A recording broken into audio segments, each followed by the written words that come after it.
I don't care what your religious beliefs are or anything. If you have a dick, you need to shut the fuck up on this one. Seriously.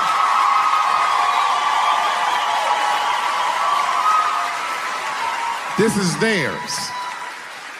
The right to choose is their unequivocal right. Not only do I believe they have the right to choose, I believe that they shouldn't have to consult anybody, except for a physician, about how they exercise that right.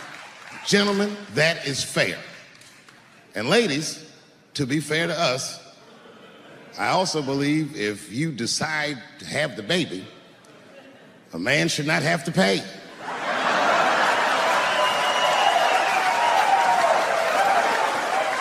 That's fair. If you can kill this motherfucker, I can at least abandon him. It's my money, my choice. And what I think the feminist movement needs to be very successful is a male leader.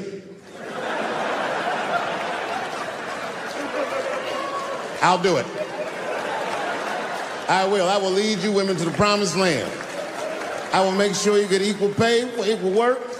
I will make sure that nobody harasses you or fucks with you on the job. I will protect all of your interests. And all that I ask for in return is that you suck my dick. And now we're right back to square one, aren't we? I Googled the dictionary definition of a feminist just to make sure I was talking about the right thing. And do you know, sir, what the dictionary definition of a feminist is? I didn't either. Listen to this. Webster's defines a feminist as a human being, not a woman, a human being that believes in equal rights for women. I'm shocked that that's what that meant. Because by that definition, I would consider myself a feminist. And I didn't even know that at the time.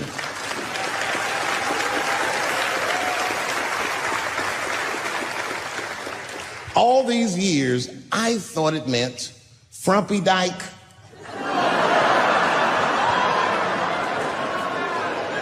Well, that's who's always talking, to be some chick in overalls. Men are trying to rape us. Ah, not you, bitch, me please. Hey, you know what show I used to like to watch when I was little, though? Was that old Batman TV show. I used to think that was so cool, man. But I was watching it the other day, and it hit me. Kapow! Batman never fights crime in neighborhoods that need it. You know what I mean? Oh, really, man. I mean, I would like to see Batman fight crime in my neighborhood, all right? And I could see him, they just... Robin. Yes, Batman.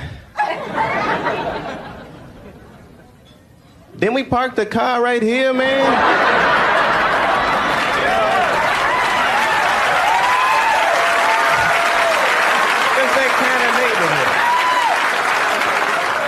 Caitlyn Jenner, whom I've met, wonderful person.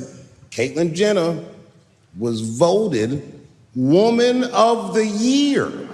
Her first year as a woman. Ain't that something? Beat every bitch in Detroit. She's better than all of you. Never even had a period. Ain't that something?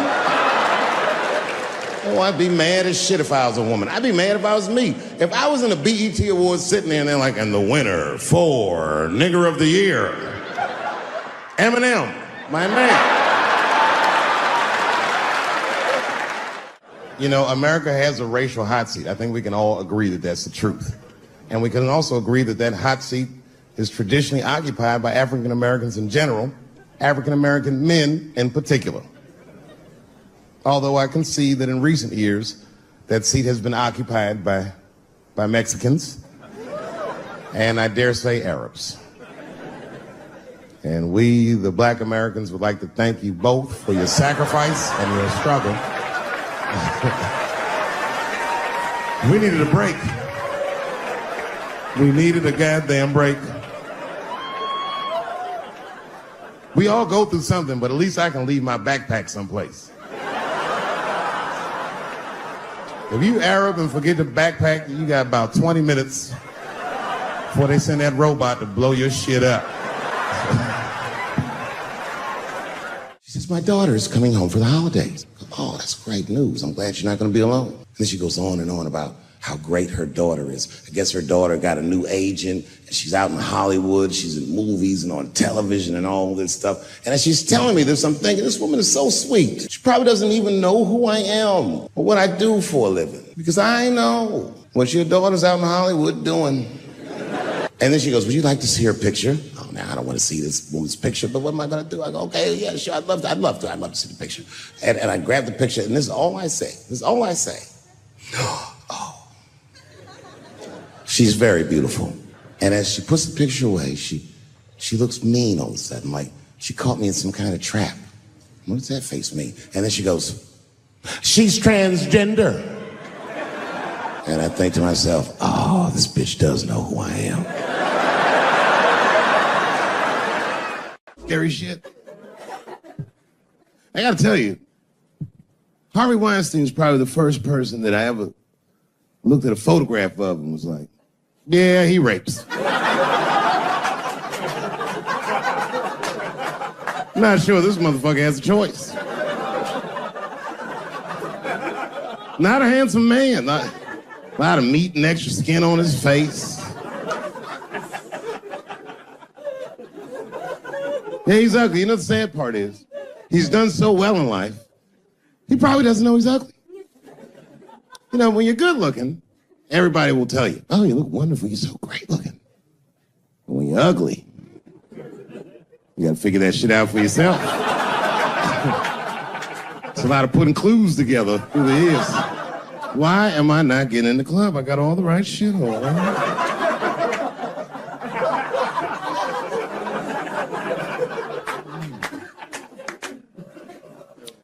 If it was Brad Pitt doing that shit, you wouldn't have heard a peep. The girl would just come back down like, I got the part.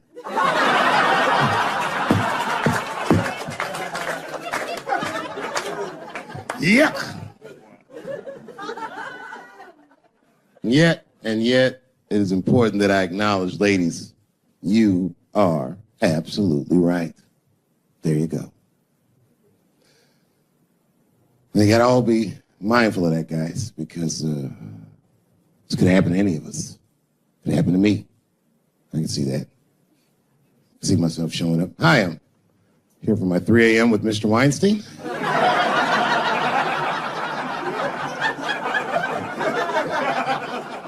Hey, Harvey, I got your text. I'm here to talk about the script. Seems like it's going to be hard to read in candlelight, but I guess I could try.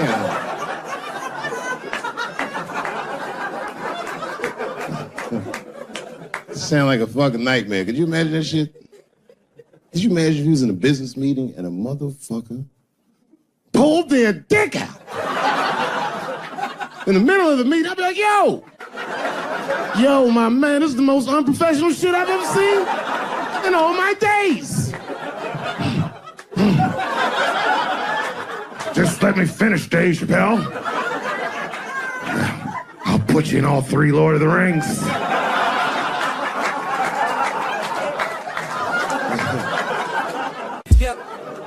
Hurry up, nigga. I have other meetings tonight. I have a 4:30 a.m. at Brett Ratner's house. And, I believe it's wardrobe fitting. A lesbian woman that tried to sell a story about me to TMZ. Thank goodness TMZ could see right through the sham of that story. This woman claimed that I beat her up in a nightclub because she was a lesbian. That is fucking crazy. Bitch, I didn't even know you was a woman.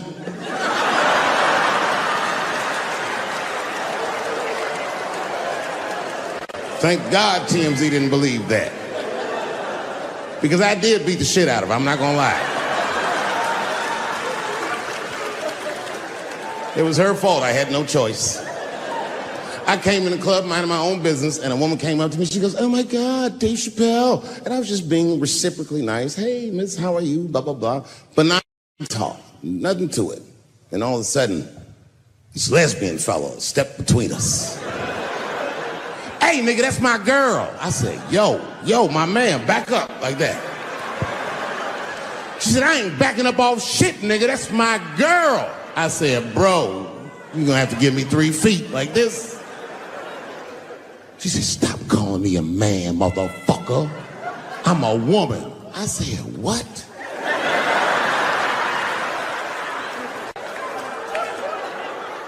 And then I looked deep in this nigga's cheekbones. I said, oh my God, you are a woman. It was just too much for me to even wrap my mind around. But I tell you what, I unballed my fist immediately and I softened my posture so that she would know she's in no danger. I even changed the tone of my voice. I said softly, sweetly, like a pimp might say. Bitch, I'm about to slap the shit out of you.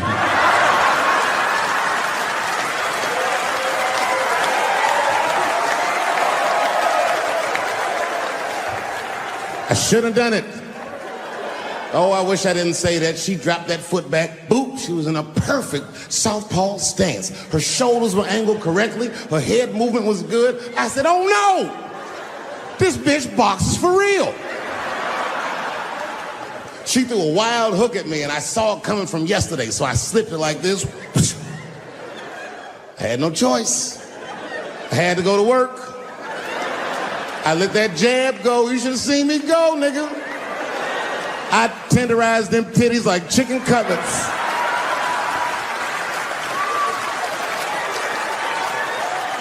I whooped the toxic masculinity out of that bitch.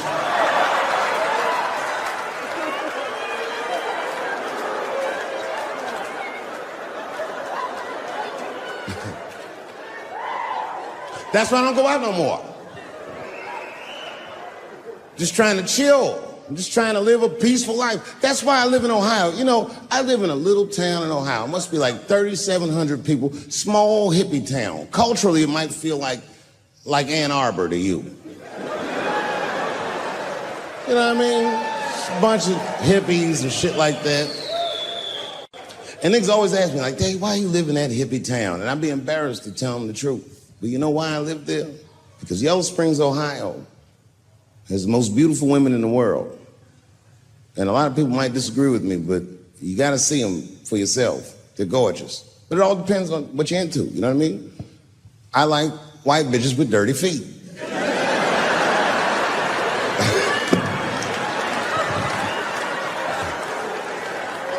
If I had a strip club in Yellow Springs, I would call that shit strippies.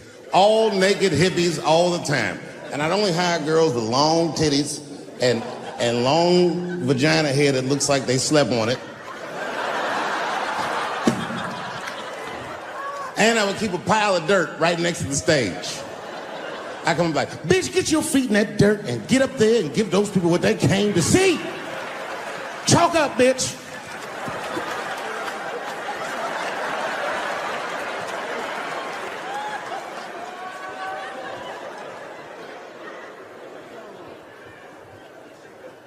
A couple years ago, I was in Ohio at a shopping mall. An old white lady, this is true, she was following me around the mall, which sounds paranoid, but I'm sure she was following me. Mean lady, too. You ever see a woman with lines on her face that just tell you, like, even if she smiled, it looked like it would hurt the muscles in her face? I knew she was following me because she was at places that had nothing to do with her. I'd be looking around like, what is this old bitch doing in GameStop and Foot Locker and all the places I like to go? Every time I see her, she'd just be looking at me on me. And eventually I forgot about her. So then after I'm shopping, I go all the way to the back of the parking lot. I'm parked all the way in the back. And as soon as I open my car door, I hear a voice go, Dave Chappelle. Just like that. I didn't even have to look. I knew it was her. And I looked back and sure enough, there she was, that face. To be honest with you, she probably wasn't even that old. She's probably around my age. But she was a white woman. This bitch looked terrible.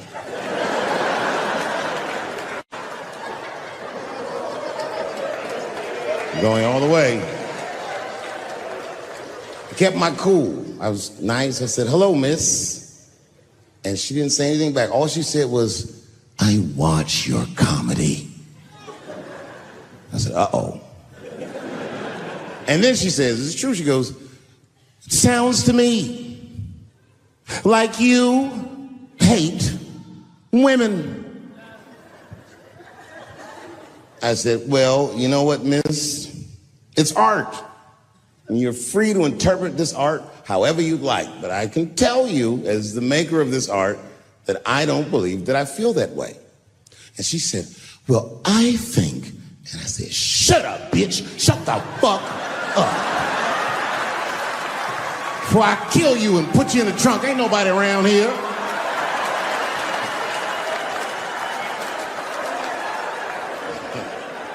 I'm just kidding. I didn't say that. I felt that way, but that's not what I said. I was more clever than that. You know what I said? And this is exactly what I said. I said, "Miss, before you finish that statement, let me ask you a question. Where'd you see me? Did you buy a ticket to a concert I did? I doubt that. Or maybe you watched one of my specials on Netflix. Or did I follow you to your car and do my act?" She said, "What?" I said, "Keep it in the comment section, bitch. This is real life. Ta-ta."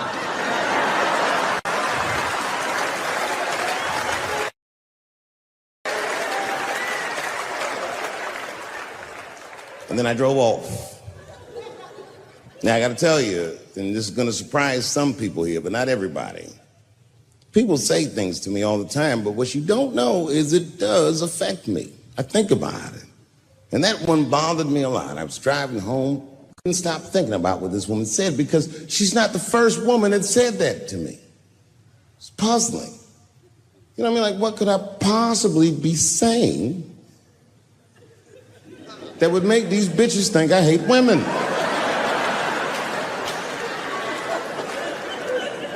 Couldn't figure it out. So you know what I did? I Googled the dictionary definition of a feminist just to make sure I was talking about the right thing. And do you know, sir, what the dictionary definition of a feminist is? I didn't either. Listen to this. Webster's defines a feminist as a human being, not a woman, a human being that believes in equal rights for women. I was shocked that that's what that meant. Because by that definition, I would consider myself a feminist. And I didn't even know that at the time.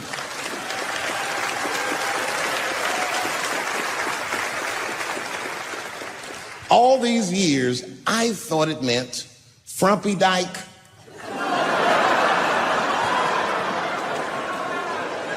Well, that's who's always talking to me, some chick in overalls. "Men are trying to rape us." Ah, not you, bitch. We please.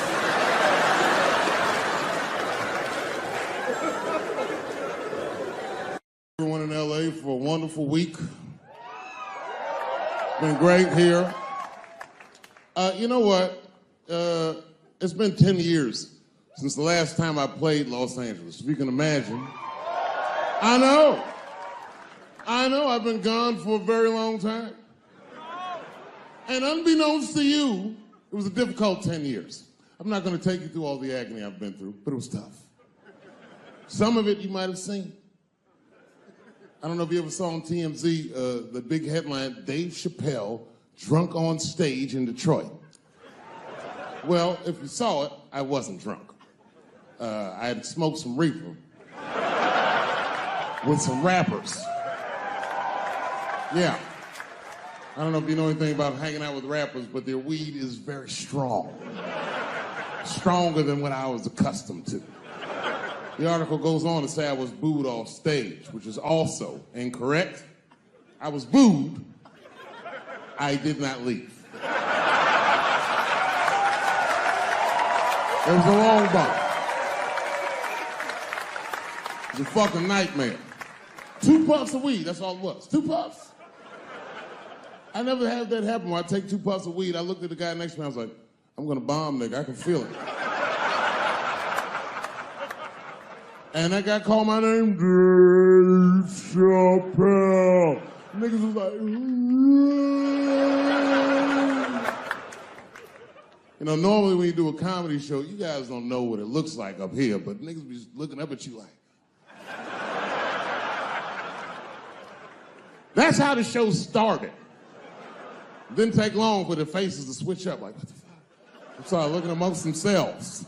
So I knew I wasn't doing good. I don't remember what I was saying. It just took one person to break the ice. It's a black lady with the Ford Motor shirt on. She stood up suddenly. Fuck you, Dave Chappelle. I said, excuse me? She said, I worked all week for this shit, and this show sucks. And in a weird act of racial harmony, a conservative white guy stood up and backed her up. Yeah! The whole crowd band together and started chanting, we want our money back. We want our money back. I said, oh shit. I snapped out of it. Good people of Detroit, hear me. Hear me now. You will never get your fucking money back. Fuck that. I said, I'm like Evel Knievel. I get paid for the attempt.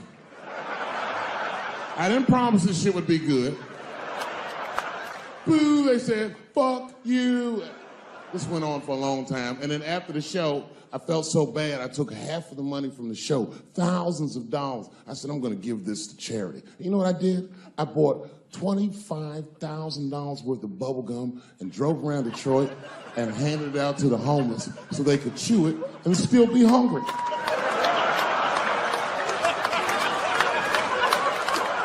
I was very mad at Detroit that night.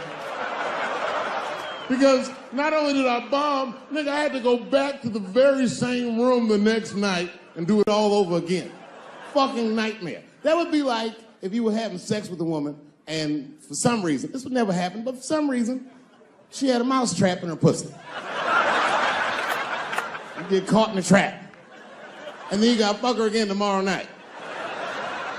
I'd still do it, but you know, I'd be careful the next time. The old mouse trap in the pussy trick, eh? Fool me once.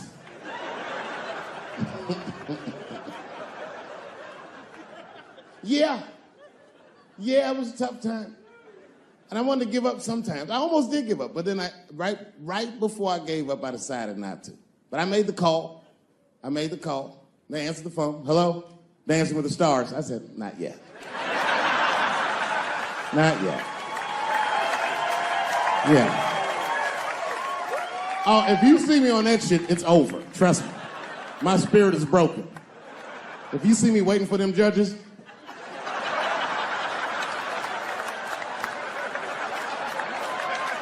getting critiqued on my cha-cha, fuck that.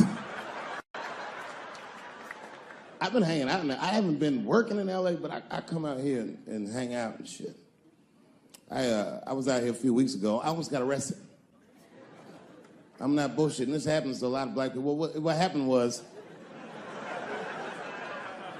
I was coming out of one of those nightclubs in Hollywood, and my friend saw me. I guess I was wobbling or something. So he just rolled up. It was a good friend of mine. He was like, hey, Dave, give me the keys. And I was like, all right, nigga, just take the keys. And I got in the passenger side of my car, and he drove it. And it was fine. Just talking, chopping it up. And then on the 10, the blue and whites hit us. Now, I should tell you, the friend that was driving me was black, which really doesn't have anything to do with the story, other than to let you know there was fear in the car. Not my fear. I'm black, but I'm also Dave Chappelle. So I figured, you know, shit'll probably be fine.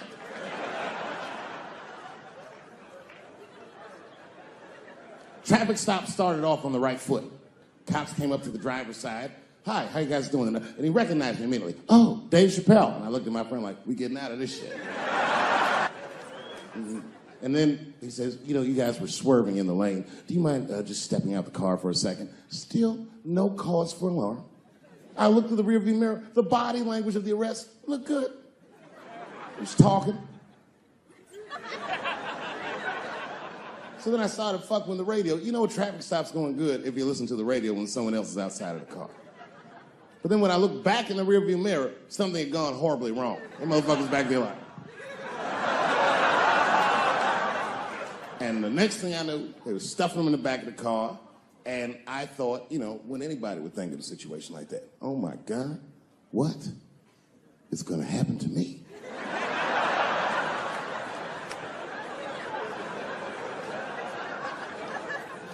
And the police walked up to the window. Mr. Chappelle, we had to arrest your friend. He refused to take our breathalyzer test. I said, that motherfucker. Not complying, that's odd. So, officer, what's gonna happen to me? Well, you're fine. We're just gonna have to ask you to step out of the car so we can impound the vehicle and we'll arrange for you to have a ride home. I said, oh, well, nah, I would rather you just give me the keys. They said, well, Mr. Chappelle, your friend already told us he's your designated driver. We can't look good. And then suddenly the shit turned into Vegas. He was like, I'll let you blow for it. I said, excuse me? He said, if you blow in my breathalyzer. I said, oh, nigga, I thought you was trying to get your dick sucked.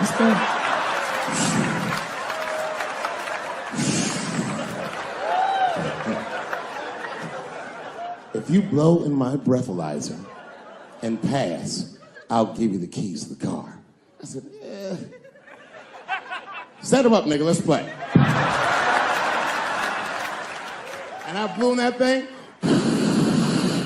and it made a noise. I said, uh-oh. And he looked at it and he said, oh, well, Mr. Chappelle, I guess you're free to go. I said, I am. I didn't know that thing didn't pick up weed. I drove home on the 30 miles an hour. Yeah, no, it all worked out. It all worked out. I'm one of the lucky ones. It doesn't work out that well for everybody. I saw that videotape of that lady that got beat up in L.A. in the traffic. You see that shit on rush hour traffic? They beat a black woman's up. It was so fucked up it didn't even go to court. The city of L.A. just gave that woman $1.5 million for her pain and suffering.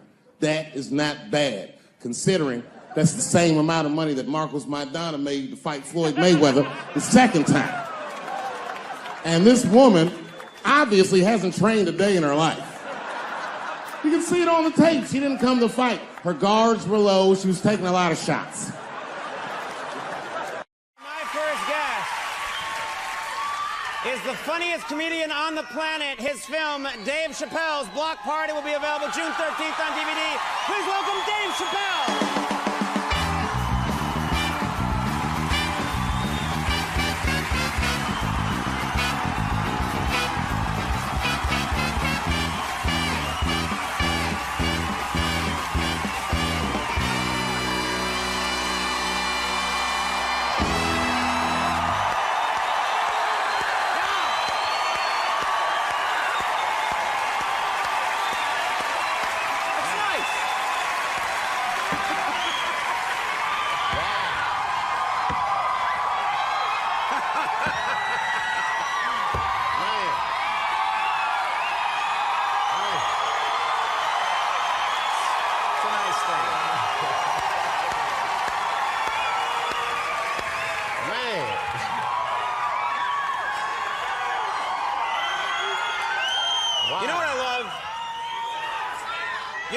Is your reaction to 4,000 people cheering you is like, oh yeah, hi.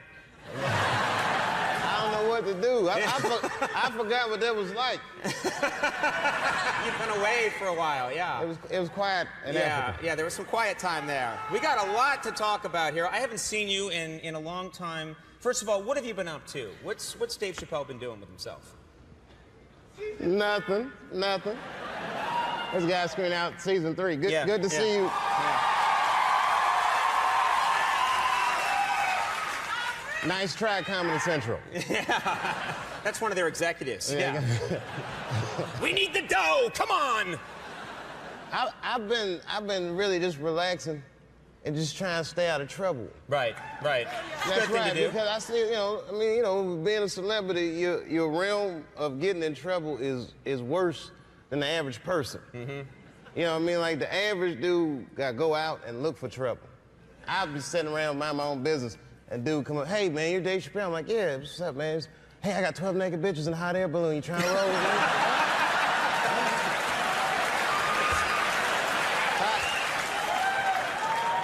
Call me next time, all right? I need to get out of the house once in a while. That's why I just stay in the house. Yeah. It's funny because like when I come out, everybody screams, but when I go home, it's not like that. When you go home, I mean, that's the thing that's important to remember is that when you go home, it's a different situation, right? Yeah, my kids don't even care. They're like, oh, Mr. Promise is back from the road. Did you forget all them toys you promised us, Mr. Promise? And then my wife's still a little salty at me. She's not happy with you right now? I mean, she's not mad at me, but don't think you're gonna walk away from $50 million and your wife's just gonna be cool with it.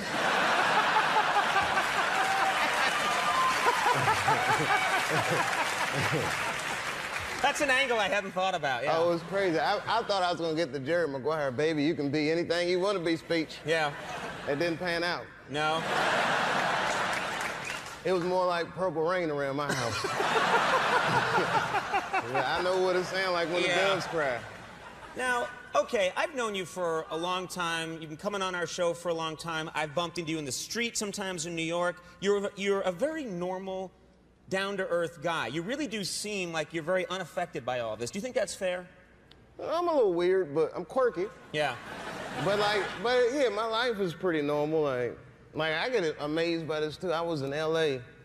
doing the Grammys. You know, I wear whack clothes. I'm on TV in a T-shirt now. So I had to get some clothes for the Grammys. So I went to one of these nice Beverly Hills stores. They had like a restaurant in the store. I never ate soup at a clothing store before. But it was real baller.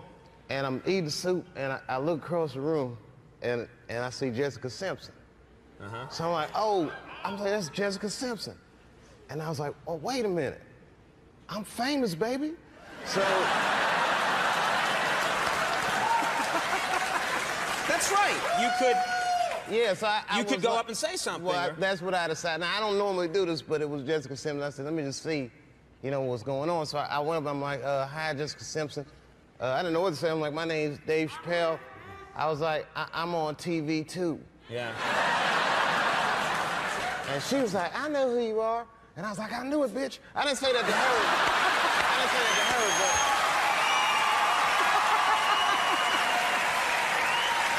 but I got excited. I did. I was You like, got excited, yeah. Okay. I was on corny. I was like, well, I'm a big fan of your work, which felt weird saying, you know, because that's not true. But I'm not dogging her music. I don't know her music. I'm talking about the Newlywed Show. You know what I mean? Right. I've been a newlywed. It's nothing like that show. If I made a show about my first year of marriage, it'd be called Bitch, You Tricked Me.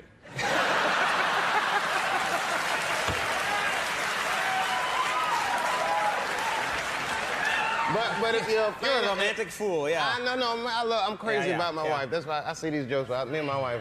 Well, you stop shouting at me, I'm talking. But all right, thank you. Yeah. So, there's the end of the story. Yeah. Well, the crazy part is, you know, she was real nice. If you're a fan of hers, you'll be happy to know she was great. And when I sat back down, as a matter of fact, I was finishing my soup up, and she was leaving. This was crazy. She came up to me as she was leaving. She was like, bye, Dave Chappelle, it's nice to meet you. And she gave me some sugar, just a little. She gave you a kiss? Yeah, which was crazy, because I opened my mouth a little bit. I had Yeah, you did what you had to do. I had to.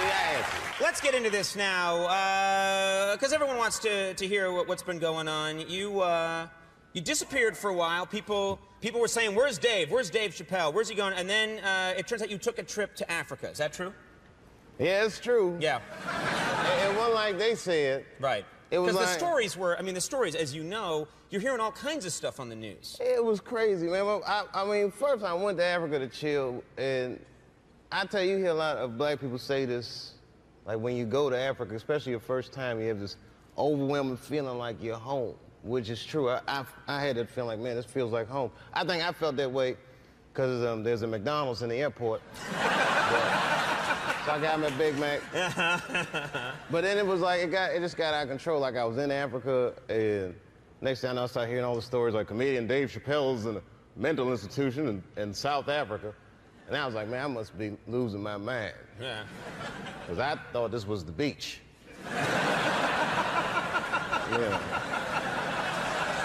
And everybody calls me crazy. You know, I mean, it was just... You're hearing on the news things like he's gone crazy, which that didn't sound right, you know. And well, you know, maybe I know stuff people don't want me to talk about, so right. we don't want other people to believe, so they'll call me crazy. But it was a weird thing to get called crazy. At first it was scary, and then now I feel like it's liberating. Like, I feel free, like I can just say what I want to do. They already call me crazy. I can't hold myself accountable for these things. I'm crazy. I can't be it's not your fault. Yeah. Couldn't control myself. Yeah. What was there a, I mean, what was the reason that you went to Africa? Was there a reason that you decided to go to Africa? Well, there are a few reasons, but I mean, you know, if you a black dude trying to hide, Africa is a good place. It's a, you know, a lot of cats fit my profile. Yeah. So I was. It's like, I'm going to go to Ireland and try and hide out. Argy bargy, I had a good time. And another thing I loved about Africa was the people. You know, they were so warm, and like I was talking to them about my problems, and they listened like they don't know nothing about Chappelle Show. So they just listening. I'm like, man, you know, I had this show, and felt like people was trying to control me. I was freaked out. I don't know. I just had to get out of there. I just walked away. It says $50 million. It's all gone. I'm scared. And they was, hey, they said, hey, they did all this to you, brother. I said, that's how they be doing in America. They said, that's messed up, man. They said, but here in Africa, we have a philosophy that helps us get through things like this. You always got to remember one thing when you go through these problems, Dave. And I said, what's that, brother? And he said, I ate a dog today. Just grow up, get over yourself. You don't want $50 million, boo-hoo, Get over yourself. Yeah. It happens, man, you know, but it was definitely what you call it, a growing experience, that's for sure. You know. And it does feel like it's liberated you, not to get too heavy, but it does feel like this whole thing has freed you up a little bit, you know? Sure, excuse me 1 second. That'll be the clip they use on the news. I know, Dave was on Conan. He's lost his mind. We were right. He's gone crazy.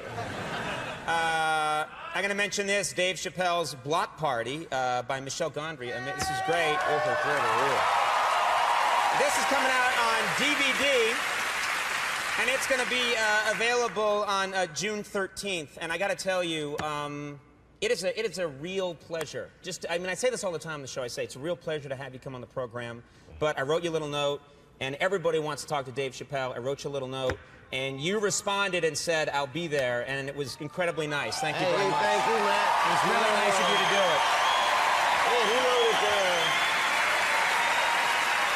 You know, we were very happy to have you. You were like the guy we wanted to have. So. No, it's my pleasure, and I didn't realize this when I said yes, but do you know that tonight I think is my 22nd time on the show? 22nd time. Wow. I've done your show more than Chappelle Show, I think. Well, thanks for having me, man. It's always a rare pleasure, pleasure, man. yeah. Dave Chappelle, Common's coming up. We'll take a break. We'll be right back.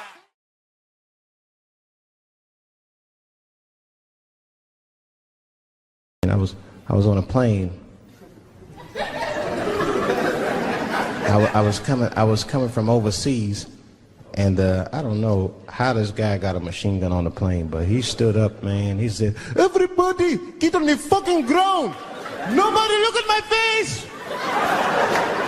I started freaking out because he was Chinese. I was like, "Why is he talking like that?"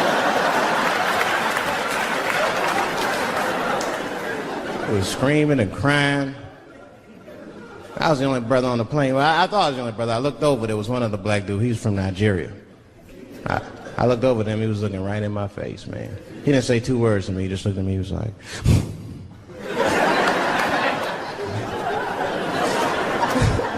He didn't need to talk. I knew just what he was talking about. I looked right back at him. I was like...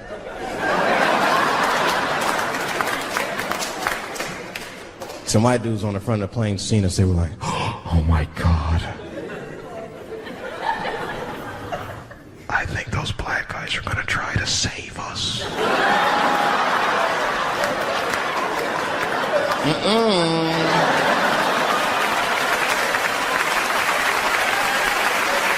We just communicating that we understood the situation. We were both seeing the same thing. What we understood was simple. Terrorists don't take black hostages. That's the truth. I have yet to see one of us on the news reading a hostage letter and shit. They is treating us good. We all chilling and shit. I'd like to give a shout out to Ray Ray and Big Steve and send some Newport.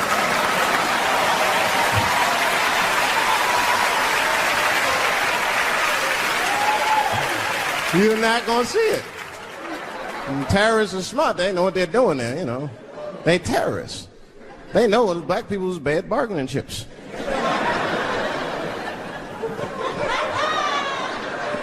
They called the White House. Hello?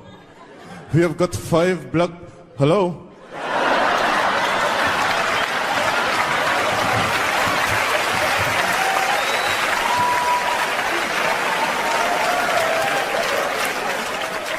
It's really some scary shit. I gotta tell you, Harvey Weinstein is probably the first person that I ever looked at a photograph of and was like, yeah, he rapes. I'm not sure this motherfucker has a choice. Not a handsome man. A lot of meat and extra skin on his face. Yeah, he's ugly. You know the sad part is, he's done so well in life, he probably doesn't know he's ugly. You know, when you're good looking, everybody will tell you, oh, you look wonderful, you're so great looking. But when you're ugly, you gotta figure that shit out for yourself. It's a lot of putting clues together through the years.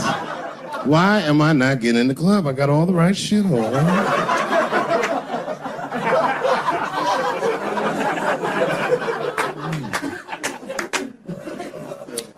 Because if it was Brad Pitt doing that shit, you wouldn't have heard a peep. The girl just come back down like, I got the part.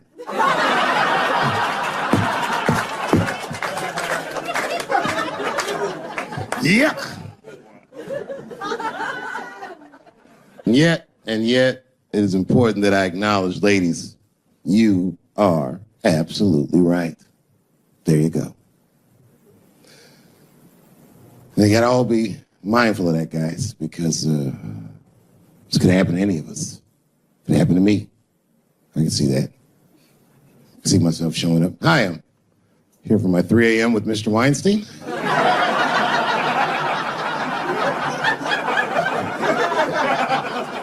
Hey, Harvey, I got your text. I'm here to talk about the script.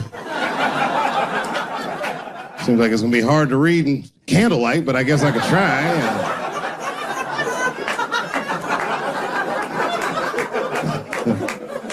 Sound like a fucking nightmare. Could you imagine that shit? Could you imagine if you was in a business meeting and a motherfucker pulled their dick out? In the middle of the meeting, I'd be like, yo, my man, this is the most unprofessional shit I've ever seen in all my days.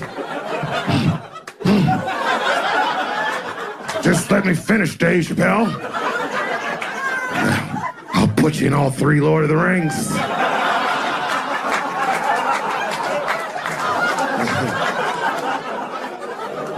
Hurry up, nigga. I have other meetings, you know. I have a 4:30 a.m. at Brett Ratner's house. And, I believe it's wardrobe fitting.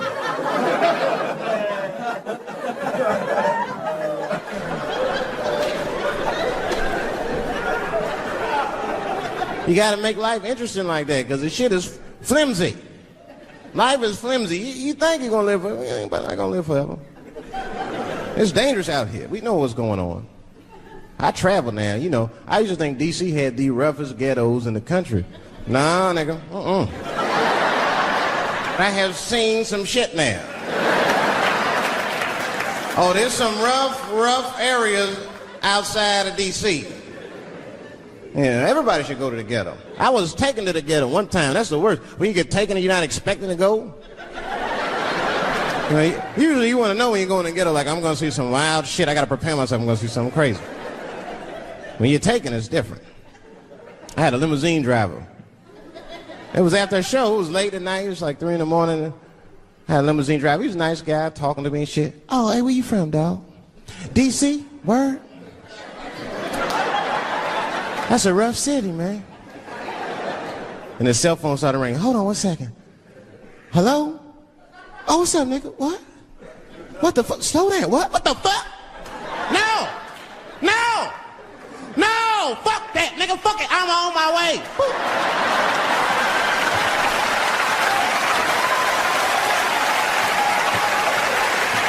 Hey. I gotta make a stop real quick. At 3 o'clock in the morning. I didn't know he was taking me to the ghetto at first. I started looking out the window. I was like, what the fuck? It was gun store, liquor store, gun store. Where the fuck you taking me? This don't look good. He didn't say shit. He just pulled up in front of an old rickety building that looked like a project. Now, I'd never been there before. I'm not sure if it was a project, but it certainly had all the familiar symptoms of a project. A fucking crackhead ran this way.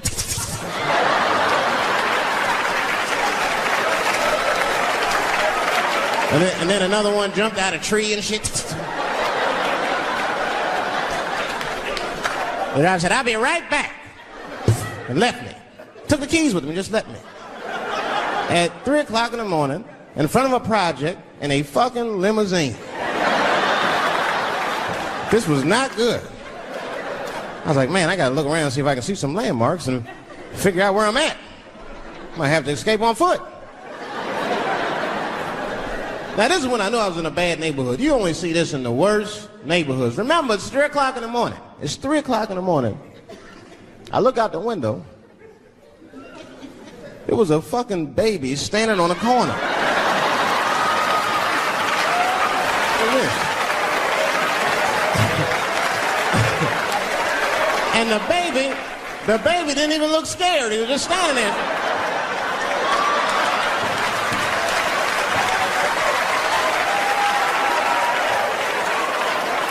I mean, it made me sad. It made me sad, really. You know what I mean? Because I wanted to help the baby.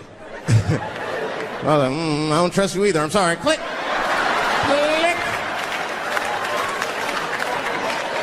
The old baby on the corner trick, eh? I'm not going to fall for that shit.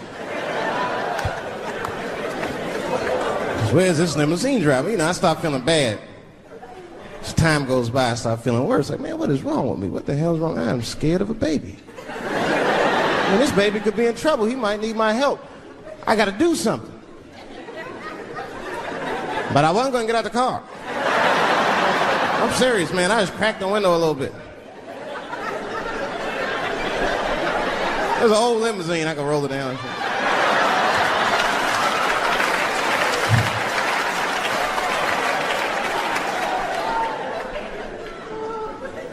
Hey, baby.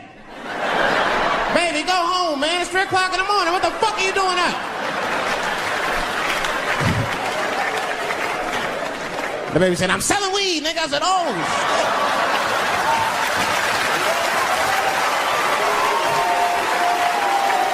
I wasn't expecting that. I'm serious. I had to buy 2 bags from the calm. Let me get 2 coins. Got back in the car and rolled me a joint, man. So, that shit was scary, man. Every once in a while, like a crackhead would come up to the car and look in the window. It was like Jurassic Park and shit. He'd be looking on the car. Hey, get out of here, cracky. That baby was still standing there, man. Then I started feeling bad again. Yeah, weed make you feel guilty sometimes, you know. Man, what is wrong with me, man? I have just bought weed from an infant. I can't condone this kind of behavior. What am I thinking? I can't let the fear ruin my morals. Gotta do something.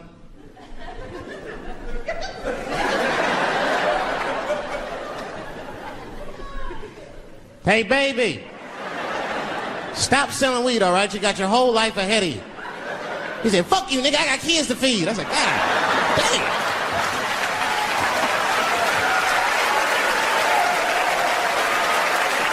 Sad. And just at that very moment, one of the crackheads was running across the street and got hit by a car. I know it was a hit and run. The police did it. That's all right. They sprinkled some crack on him and got back up.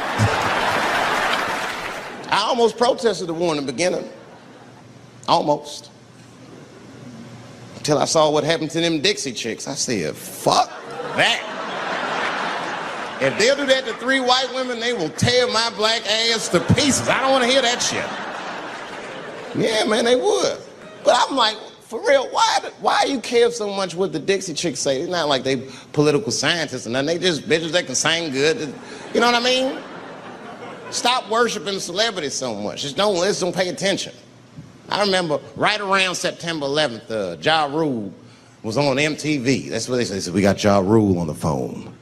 Let's see what Ja's thoughts are on this tragedy. Who gives a fuck what Ja Rule thinks at a time like this, nigga? This is ridiculous. I don't want to dance. I'm scared to death. I want some answers that Ja Rule might not have right now. You think when bad shit happens to me, I'll be in the crib like, oh my God, this is terrible. Could somebody please find Ja Rule, get hold of this motherfucker so I can make sense of all this. Where is Ja? Add me Ja Rule.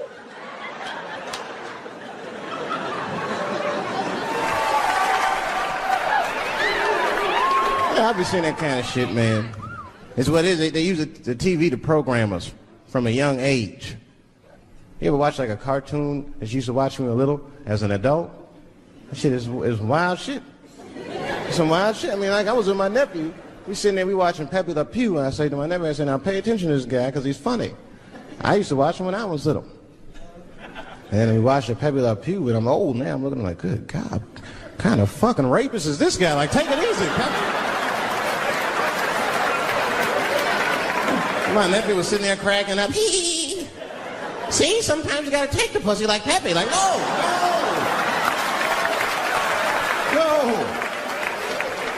I had to turn the channel real quick. I turned on Sesame Street. I said, oh, Sesame Street. This is much better because now he'll learn how to count and spell. But now I'm watching it as an adult and I realize Sesame Street teaches kids other things. It teaches kids how to judge people and label people. That's right. They got a character on there named Oscar. They treat this guy like shit the entire show. They judge him right in his face. Oscar, you are so mean. Isn't it, kids? Yeah, Oscar. You're a grouch. It's like, bitch, I live in a fucking trash can. I'm the poorest motherfucker on Sesame Street. Nobody's helping me. Then you wonder why your kids grow up and step over homeless people. Get it together, grouch. Get a job, grouch. So don't even tell me how to get to Sesame Street. That is a terrible place. I wouldn't go there if I knew the way.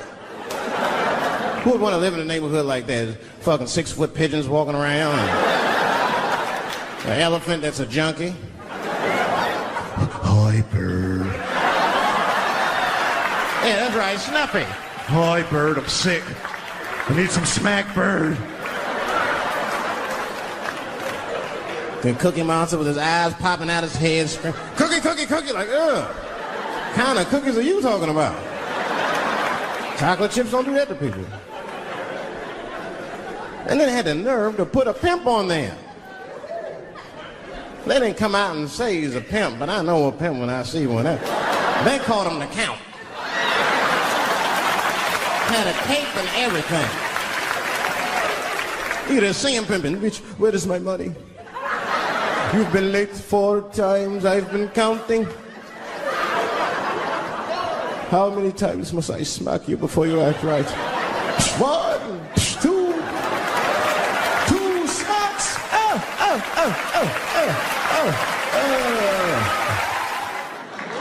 That's what I'm waiting for, because the timing of this Michael Jackson shit is what makes me doubt it.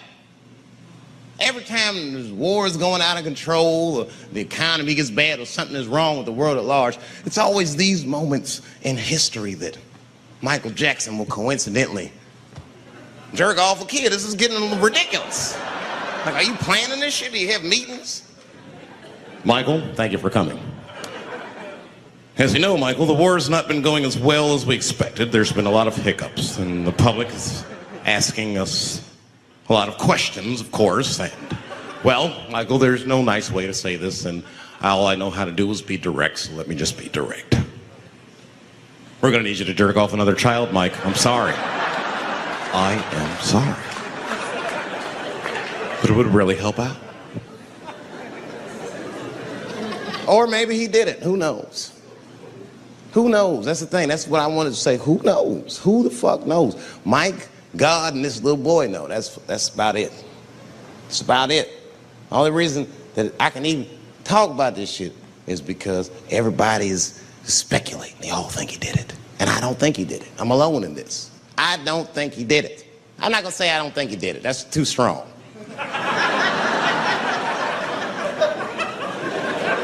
Let me just say I am reserving judgment until all the facts come out. But so far from what I heard, I mean, the kid said he was dying of cancer. He was in Make-A-Wish Foundation. He claims he had 2 weeks to live, and it was his dying wish to meet Michael Jackson.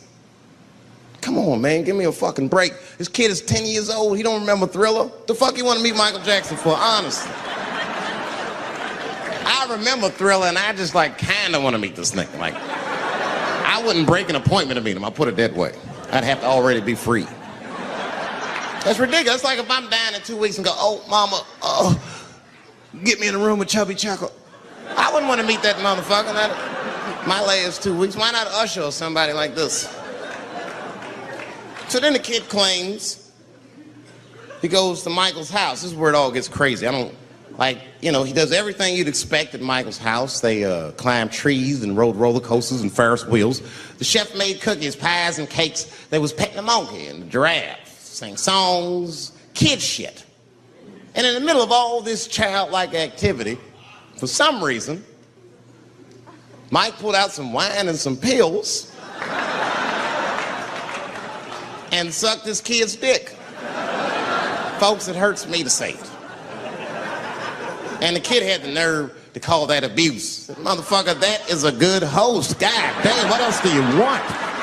What else do you want? I'm lucky to get a glass of grape drink at my friend's house. Let alone a roller coaster ride and my dick sucked.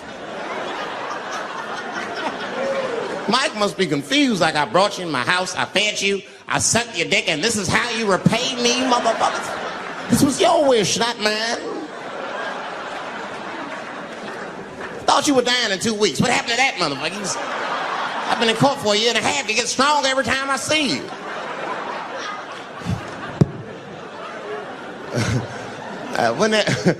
This is fucked up. I shouldn't even say this fuck. Wouldn't it be some ironic shit if they found out through this case that the cure for cancer was Michael Jackson sucking your dick somehow? Like if Mike had powers like Green Mile and all the kids like, please, Mike, suck our dicks. Never again. He didn't appreciate it. Can we at least study your saliva? Please, Mike.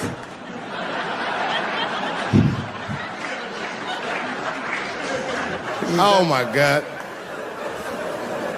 But there's a more important reason that I would stop doing comedy right now. And this reason is the real reason that's been percolating, and it really is the crowd, not you. I'm talking about the crowd on the big stage. It's too hard to entertain a country whose ears are so brittle. Motherfuckers are so sensitive, the whole country is turned into bitch-ass niggas.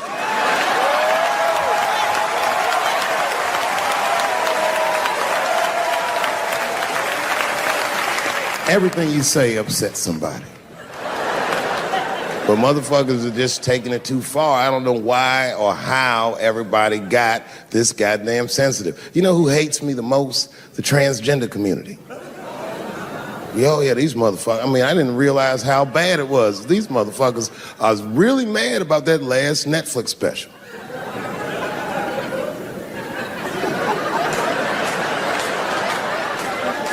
It's tough, man. I don't know what to do about it because I like them. I always have. Never had a problem with them. You know, just fucking around. As a matter of fact, I think I make fun of everybody, and I mean, as a group of people, they have to admit, it's kind of fucking hilarious, man. I'm sorry, bro. It's like, I've never seen somebody in such a hilarious predicament not have a sense of humor about it. They're born feeling like there's something other than they're born as, and that's kind of funny, you know? I mean, it's funny if it's not happening to you. I believe transgenders. I don't understand them either, but I know they mean what they say. Them niggas cut their dicks off. That's all the proof I need. I've never seen somebody just throw their dick away. Don't need it.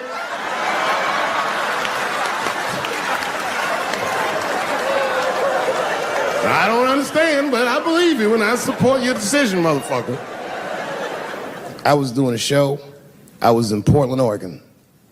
And I was checked in a hotel under the name Charles Edward Cheese.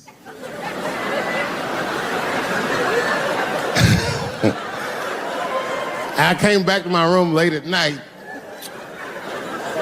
and there was a note. It was like a letter on my desk. It was addressed to Mr. Cheese.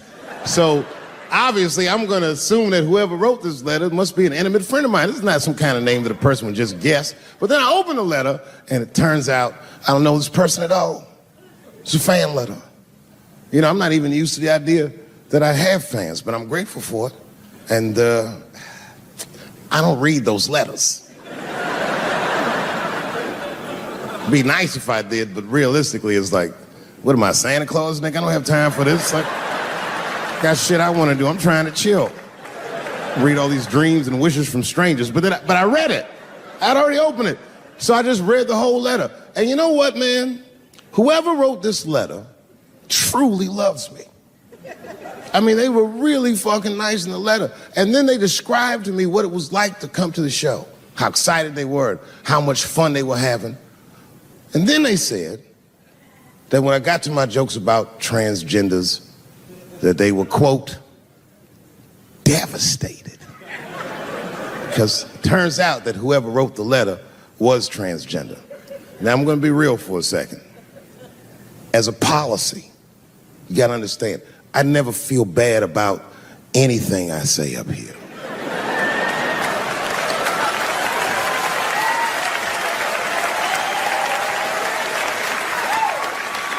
And I would never admit this to you if I hadn't locked your phones up. But it was the weirdest thing. Like, when I read this letter, this shit made me feel bad. I didn't feel bad about what I said, you understand? I felt bad that I made somebody else feel bad. To be honest, I don't even know what I said that upset that person. I have so many transgender jokes.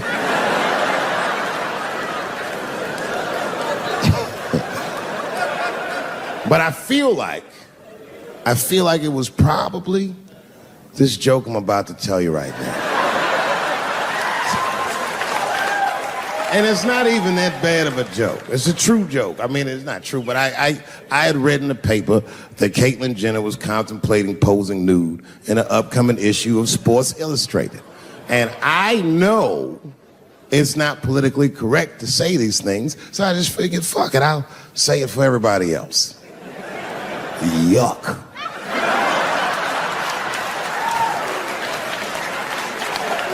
You know, sometimes I just want to read some stats.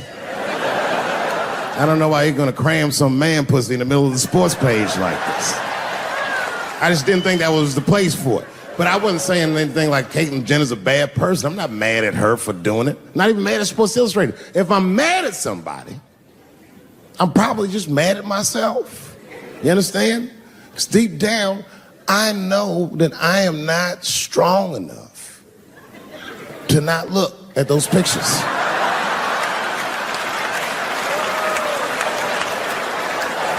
And I don't think I'm ready to see what she's trying to show me. So Caitlyn, goddamn it, if you go through with this thing, bitch, you better go hard or go home. I want you to go all the way. Hustler style. Do you know what hustler style means, miss? That means spread the lips.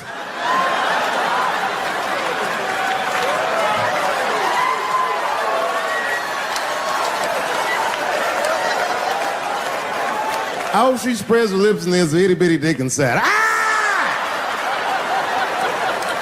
The show is behind the curtains.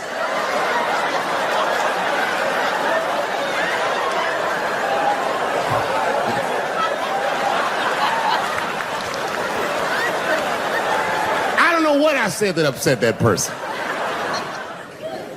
You know, I can remember when it all started. It was when I was doing Chappelle's show. When I was doing Chappelle's show,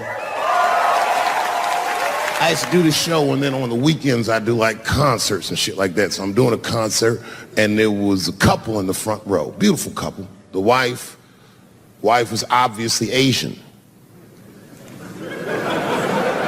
You could see it in her face.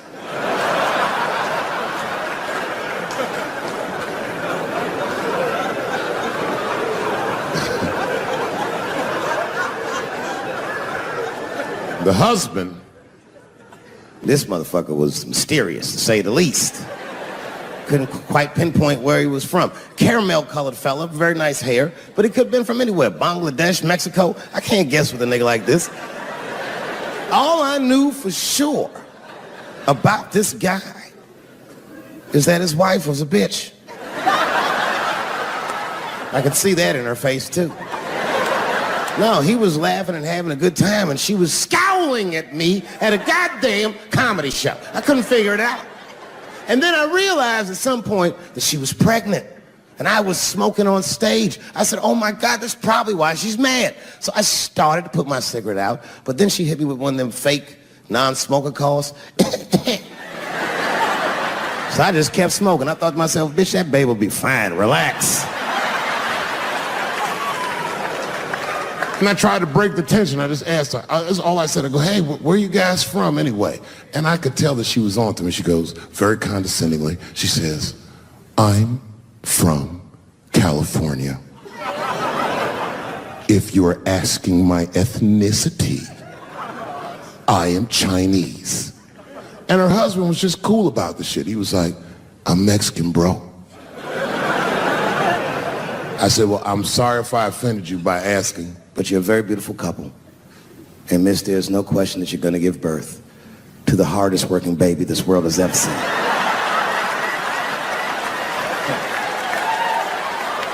That's not a bad joke. She got very upset. She got up to leave immediately, but she didn't just leave. She had to take one last dig at me on the way out. I will never buy one of your fucking DVDs again, Dave Chappelle. I said, ma'am, with all due respect, Chinese people don't buy DVDs.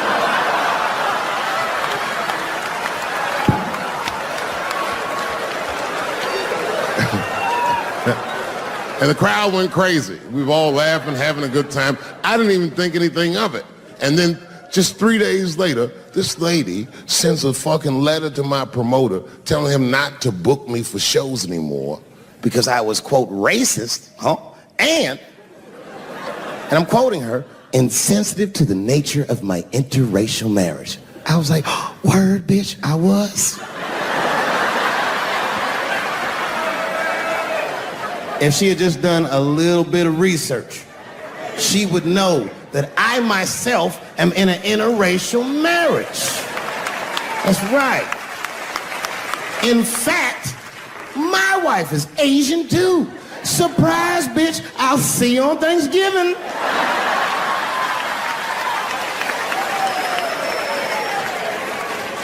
But my wife's not Chinese. She's Filipino. That's right. And our kids are Puerto Rican somehow, so there you go.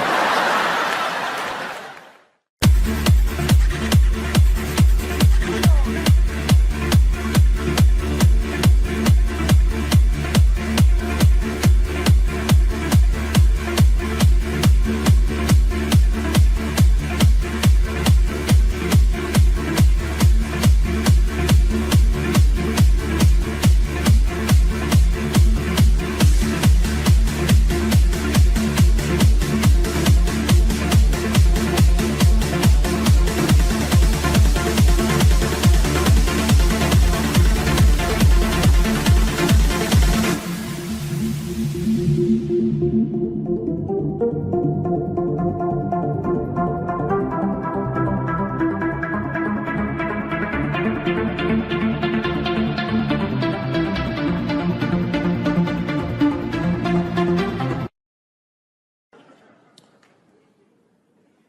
second time I met O.J. Simpson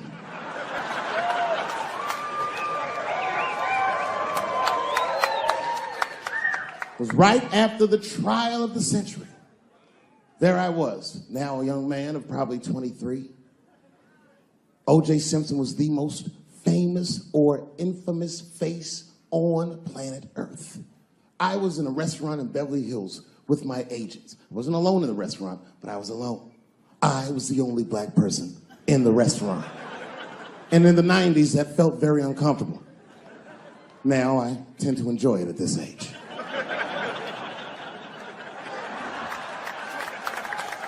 I was having dinner with my agents, celebrating a deal that they told me was lucrative, but I later learned fucking sucked. And suddenly, a group of women walked by.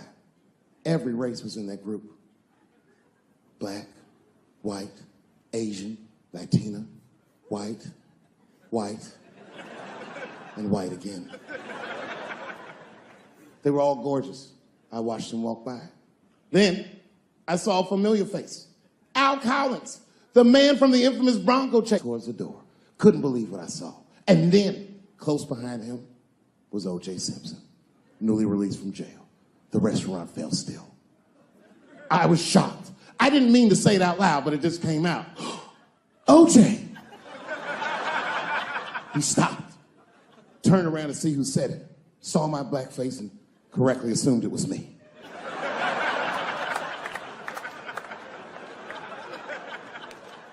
I was sitting in the corner of the booth. He leaned over all the white people I was having dinner with and shook my hand. "How are you, young man?" He looked in my eyes, and I could see in his eyes that he didn't remember meeting me the first time. And then he walked away. And I looked back at my agents, and all of them had nothing short of disgust on their faces. And the only one with the courage to voice their disgust was a woman named Sharon, who used to represent me. "How could you," she said. "How could you shake hands with that murderer?" I said, "Sharon, with all due respect, that murderer ran for over 11,000 yards.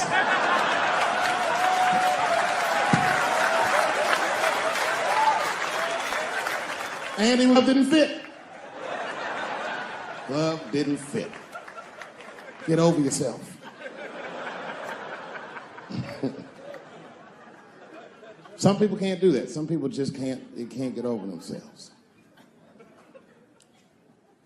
Gay people have a hard time doing that recently. Here we go. Here comes the deep water. No, recently I've noticed that. I noticed it with that Manny Pacquiao controversy. Yeah, no, it was now in the gay community's defense, Manny Pacquiao said some outlandish shit about gay people. Very, very not nice things that I won't repeat, but there was biblical verses and some analogies to animals. Wasn't a good look. Nike took his shoes immediately, which I thought was a little harsh. A little harsh. You know what I mean? Because he's, just because he's Asian. You know what I mean? Fuck, you gonna take shoes off Asian dude to appease a gay dude. You know what I mean? No? You don't know what I mean. But Asian people kind of know what I mean. No? No Asians in the front? No? No, this is what I mean. Okay, look. Okay, you're an Asian dude. No, I say this with no disrespect. But we're all Americans, right? And we can agree that America has a huge body count all over the world, but nowhere more than Asia. Literally, if you look at history, recently, we have bombed the masculinity out of an entire continent. We dropped 2 atomic bombs on fucking Japan, and they've been drawing Hello Kitty and shit ever since. There's a lot of lady boys in the wake of our bombs. And I know these things because my wife is Asian. She's Filipino. All right, well, okay, so that explains it. Now you know why you see me at all those Filipino events. I'm not there picking up pussy, I'm dropping some off.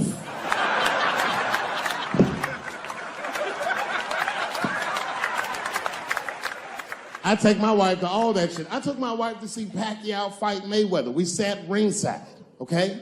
That was a quiet car ride home. That's what that was. But if you know what's popping in the Philippines, you know that they got a whole generation of kids in the Philippines growing up without their mothers.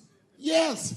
A lot of women in the Philippines go to the Arabian Peninsula, they come to the United back home, which is still one of the #1 staples in the Philippines economy, money that their expats send back to the Philippines. The men, on the other hand, are left rearing children, twiddling their thumbs, waiting on their wives' checks. These men have been fucking emasculated.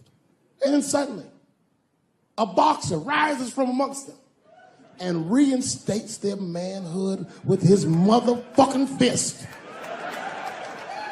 This is not the guy you're supposed to ask, what do you think of homosexuals? He's not your champ. Shit.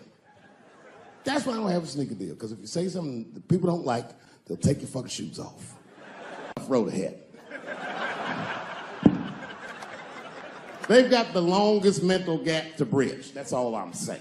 Because, you know, whenever I see one of them T's on the street, I don't mind them, but I'll be like, man, I miss Bruce.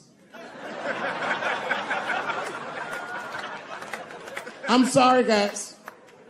I'm 42. I remember Bruce Jenner. Before the Kardashians, before all that, this motherfucker was a white American superhero. It was amazing. He was beating Africans at track and field. We'd never seen anything like it. He was on my cereal box growing up. You know how much of that cereal I ate, nigga? I didn't know he was gonna do that.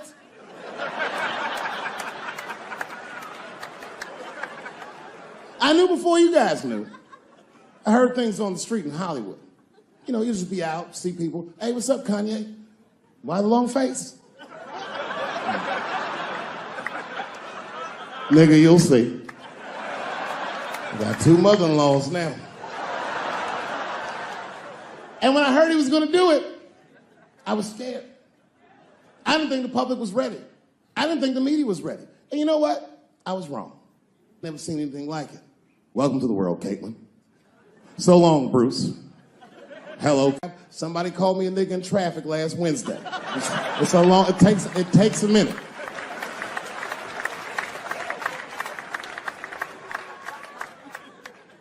My wife's friend, Stuart, told me that. My wife has a lot of gay friends. Stuart's their leader.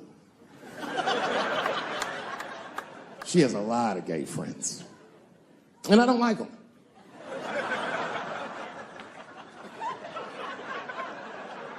Not because they're gay, I'm just judging them on the merits of their character. They're just not nice dudes. They're fucking rude house guests. They're sitting on my couch, giggling with my wife, eating my motherfucking macaroons. And I come in, they act like the party's over. Hey, Stuart, what's going on? This guy talks to me the way a cat would speak if a cat could talk. Hi, David.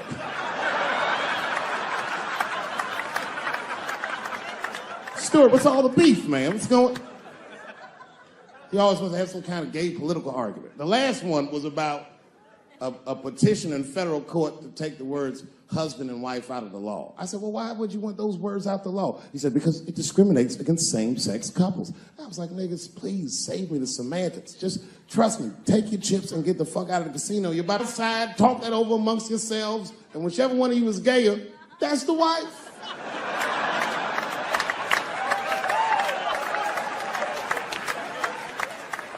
No, Stuart didn't like that.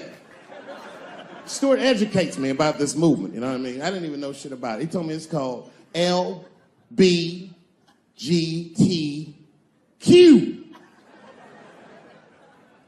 I was like, what the fuck is the Q?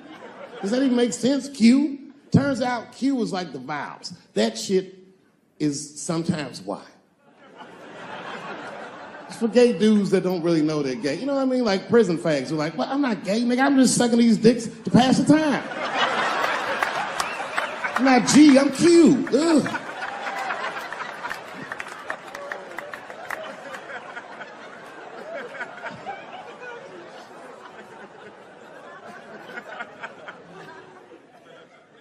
I think, okay, again, of all those letters, The T has the toughest road ahead. In fact, I think the T should stand for tough. If Martin Luther King had a sneaker deal, we'd still be on the back of the bus. They always true, the Nike executive come up, "Hi, Martin, we need you to tone down the talk of civil rights and blacks being humans. It's upsetting our Southern distributors. But I don't understand. I thought that's why I had a sneaker deal in the first place." Not quite. Really, it's a walking shoe, and we like the marching, but try to understand. Fuck that shit. You know, I get it, though. I understand why gay people are mad, and I empathize. You know what? I'm just telling you, this is a black dude. I support your movement, but if you want to take some advice from a Negro, pace yourself. These things take a while. Just because they passed the law doesn't mean they're going to like you. Brown versus Board of Education was in 1955. I was shocked. Is this happening? Wait a minute. Is this a time in American history when an American can make a decision for themselves, and even though other Americans don't understand it, they'll support it and let this person live a happy life? Is this what's happening? If it is, then good for America. That's Dave Chappelle, the American. Although Dave Chappelle, the black American, he was a little jealous. I was like, how the fuck are transgender people beating black people in the discrimination Olympics? If the police shot half as many transgenders as they did niggas last year, it'd be a fucking war in LA. I know black dudes in Brooklyn, hard street motherfuckers that wear high heels just to feel safe.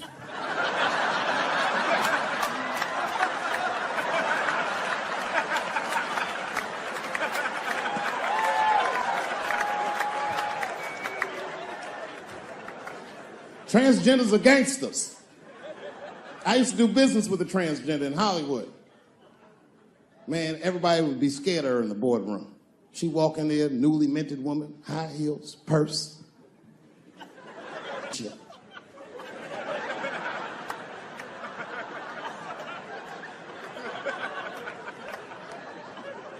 And then she walked to the head of the conference table, stare at us all, reach in her purse, pull her old dick out and throw it on the table. Let's talk business, gentlemen. Ah!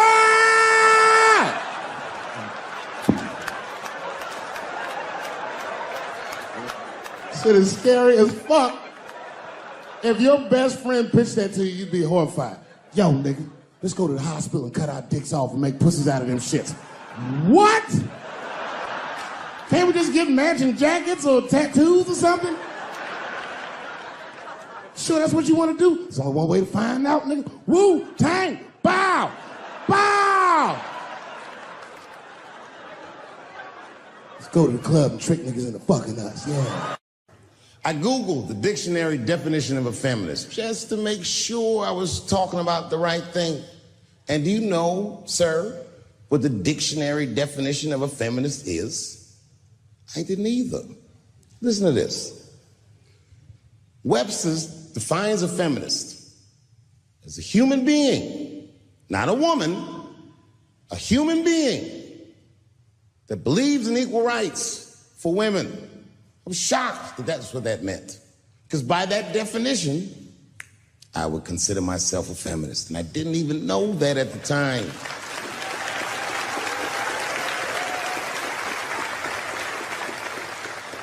All these years, I thought it meant frumpy dyke.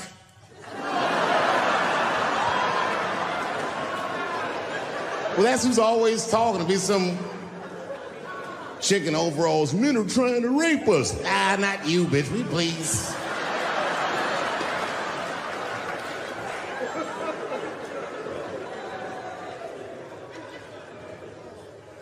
I know. Look, listen. I support the feminist movement. I do, in my own ways. When you guys did the Women's March, I tried to go and support you. And none of my friends would go with me.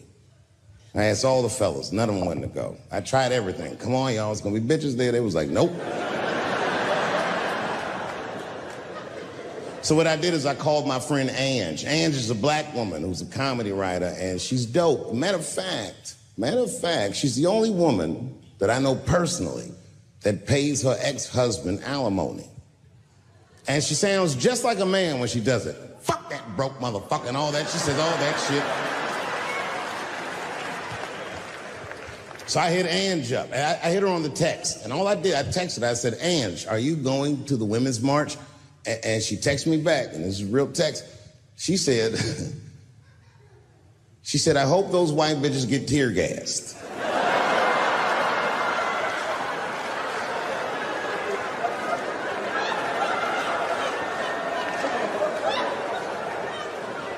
There's a problem in that feminist movement, isn't there? From its inception in America, there's always been a racial component. When Susan B. Anthony was having that meeting and Sojourner Truth's black ass showed up, read your history books. All them white women asked Sojourner Truth not to speak. They didn't want to conflate the issues of women's rights and slavery. But you know how black bitches are. Sojourner Truth went up there anyway.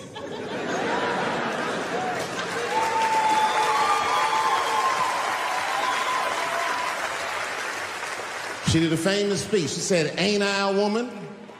Ain't I a woman? That's right. And listen. I supported the Me Too movement, but the whole time, I thought that the way they handled that was stupid.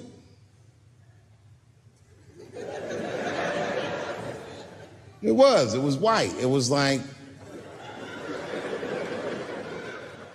they were doing shit like going to the Golden Globes, and all of them would be like, let's all go to the Golden Globes and wear black dresses to give these men a piece of our minds. Bitch, that is not gonna work.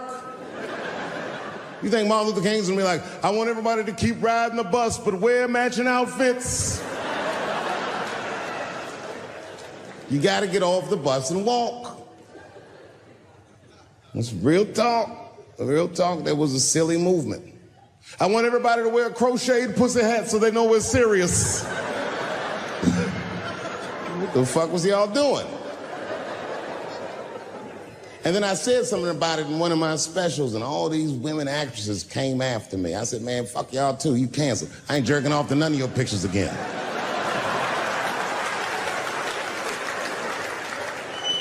They were like, who is he to tell us anything? I'll tell you exactly who I am. I'm the one that got off the bus and left $50 million on the bus and walked.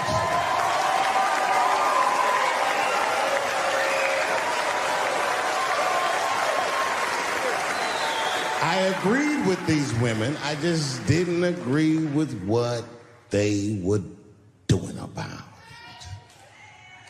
it. Right. No, it was annoying as fuck. Because if these women were serious, you know what they would have done?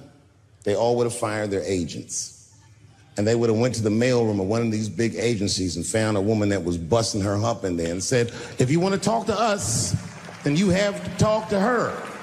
And if they did that, then she would be big and they would be big and nobody would get fed to Harvey Weinstein. But did they do that? No.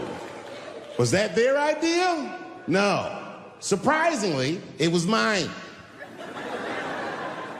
What I think the feminist movement needs to be very successful is a male leader.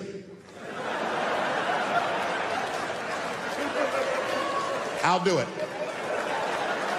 I will. I will lead you women to the promised land. I will make sure you get equal pay for equal work. I will make sure that nobody harasses you or fucks with you on the job. I will protect all of your interests. And all that I ask for in return was that you suck my dick. And now we're right back to square one, aren't we?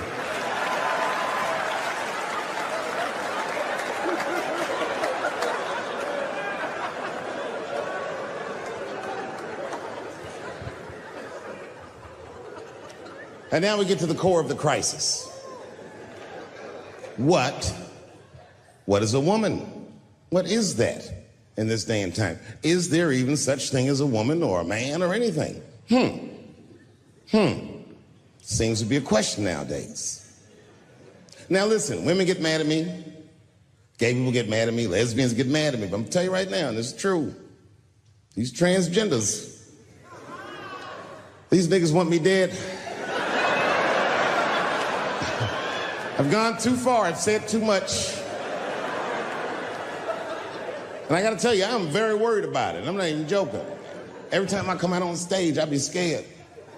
I be looking around the crowd, searching for knuckles and Adam's apples to see where the threats might be coming from.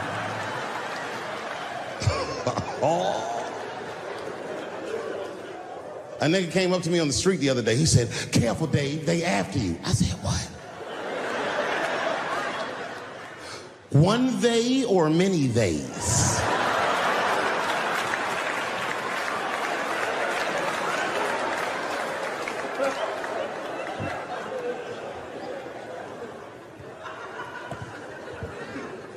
Before I even say anything about that community, you must know, and I hope you all feel the same way, I am not indifferent to the suffering of someone else. There's laws, the mean laws in our country. North Carolina passed a law once that said a person in North Carolina must use the restroom that corresponds with the gender they were assigned on their birth certificate.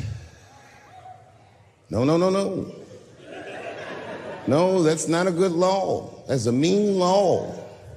No American should have to present a birth certificate to take a shit at Walmart in Greensboro, North Carolina, where the baby shot and killed a motherfucker.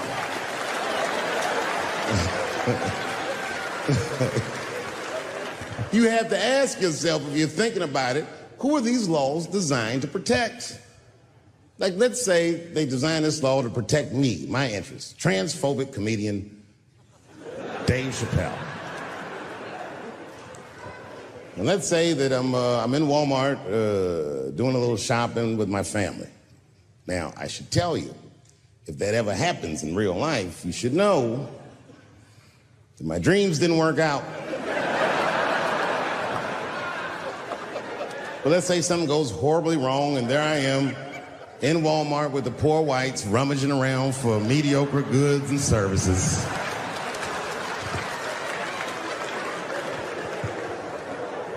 And then I gotta go to the restroom.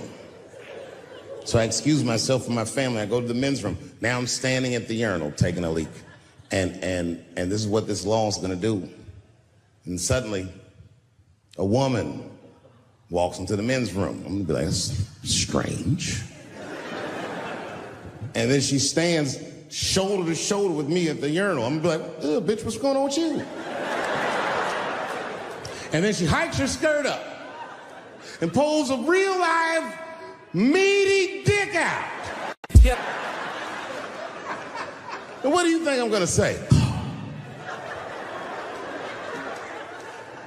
Thank God she's in here with me. At least now I know my family's safe. No, I'm not gonna feel that way at all. I'm gonna feel very uncomfortable. I would feel better if it was a man with a vagina who backed up to the urinal next to me.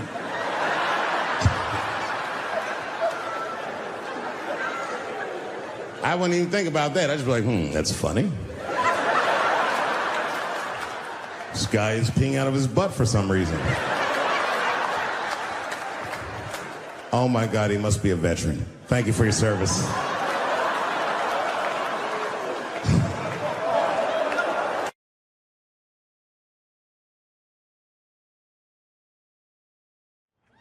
Well, this has been fucking wonderful. I don't know what to say, man. I don't even want this night to end.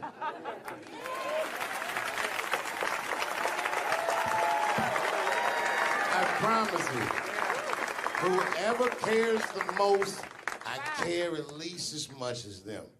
I know what I got, because I lost it all.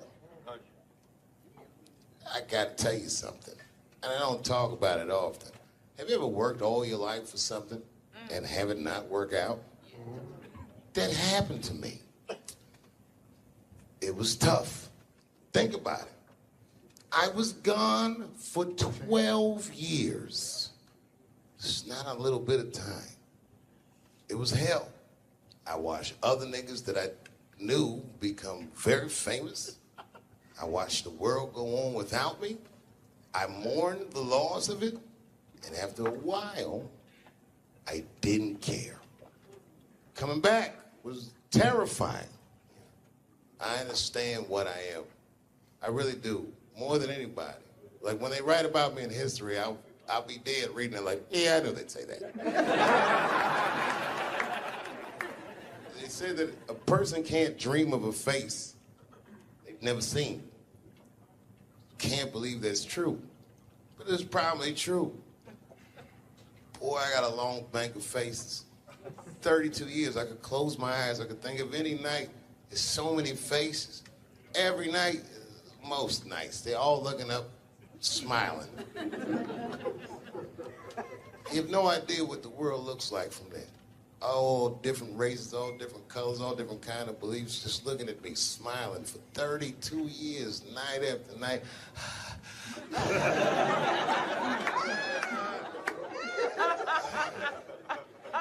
No comedian take that for granted. I swear to God, this might be the noblest of professions. Robin Williams had a bar that I loved. He said comedy is the only job you can have where you can use everything you know. And that's true. You can use more than you know. You can use what you think. Use it. Don't be afraid. Don't let these bitch-ass niggas button your lip. Say it anyway.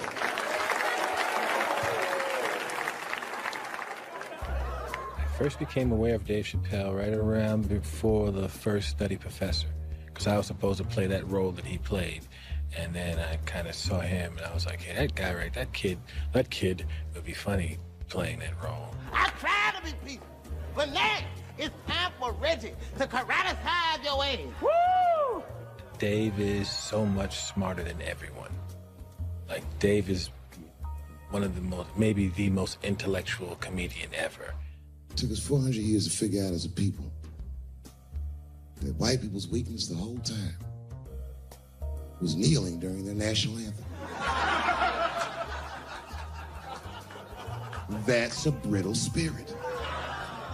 That's right, nigga. On the rock, it's regular. Ah! Ah! What are you doing, nigga? Stand up! He stretched the art form and his impact on the culture. He is the voice of his generation, without question. Nobody's even close to him. Thinking? No, I've had to learn, and that's where Dave Chappelle has been a wonderful friend and mentor. What did Chappelle say to you that helped you with that? Chappelle said to me, we were doing a show at Radio City together. It was during his run. Right. And I was on one of the shows, and he said to me, I said, man, what am I going to tell these? Because I was like, I'm going to do comedy before Dave Chappelle. I was like, Dave, what am I even doing here? And Dave said, and I said, I don't even know if I'm funny enough to be here. I said, you're nice, and I think I'm a really funny guy, but what am I doing here? And Dave said, look, man. He said, you don't understand something. He said, you're not here because you're funny. He says, I know 100 funny motherfuckers out there. He said, you're here because you're interesting. And he said, anyone can be funny. Not everybody can be interesting. Not everyone can make an audience listen to what they're saying. Not everyone has a wealth of life experience that makes people want to know what they have in their minds. And so that changed my perspective on silence. And so now, if I can hear that an audience is listening, I'm engaged. Well, that is a great piece of advice, not only for comics, but for anybody. Right. Because, wow, the thing that I love about Chappelle, and you just identified it, is he will go. He's interesting. And he is an interesting guy. He's the most interesting man I've ever met. That's what makes Dave Chappelle. Many people are funny. There's a lot of funny stand-up comedians all over the world. Yes. But what makes Dave Chappelle is that he is interesting. It's how he sees the world between the jokes. But all jokes aside, Kevin Spacey shouldn't have done that shit to that kid. He's 14 years old and was forced to carry a grown man's secret for 30 years. Jesus Christ, he must have been busting at the seams with that one.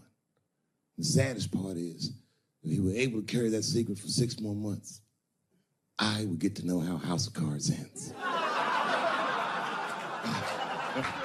Loved was, I can't believe that I've been in this business long enough that we're like the older guys now.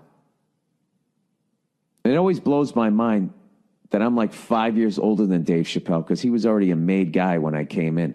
So I always look at him like he's got 10 years on me, you know, or 15. And, you know, just when I watch his act, I'm like, this guy's clearly been doing this a good couple of decades longer than me. And the reality is I think he's only been doing it like 6 years longer than I have or something like that.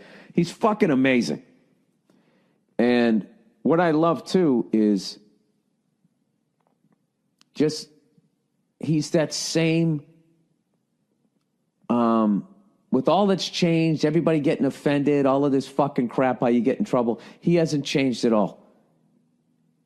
He's just like that same guy that I saw way back in the day when I used to go to the Boston Comedy Club and watch him go on at like 2 a.m. and just start murdering at 2 a.m. And I remember I used to always sit there going, how do you do that? How are you that funny at 2 a.m. in front of a crowd that gave up on the show like an hour ago? And they're tired and they just want to go home. That second he steps on stage, boom, he just starts fucking killing. Dave's a beast. Dave's a beast, man. That's the only man that puts a little fear in my heart. I'm like, okay. It's real. What's he doing? Do you watch him? Do you watch him? Totally. You study? Totally. I got Chappelle, I got an app. I follow him. I'm like, you know, my man Prince Paul always says, competition keeps you in condition. True. You know? So, yeah, that's my man right there. The other real special shout out I gotta make, because none of this would have been possible on any level without this person, is my mother. Mom. My mother.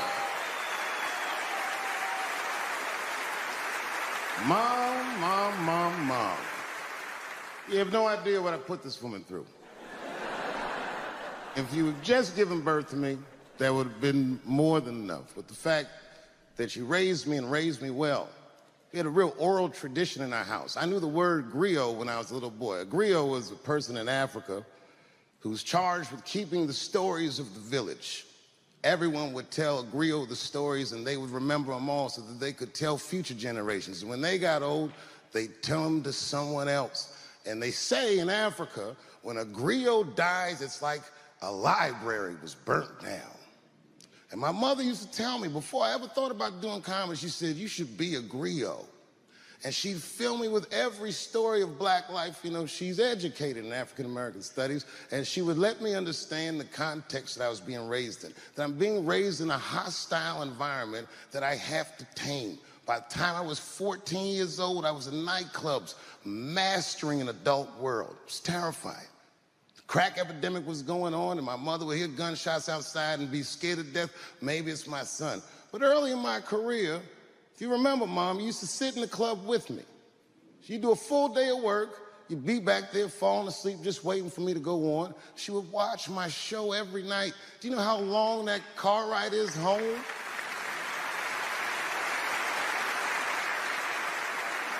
How many of you have ever heard your mother say, pussy jokes were a little too much tonight, son?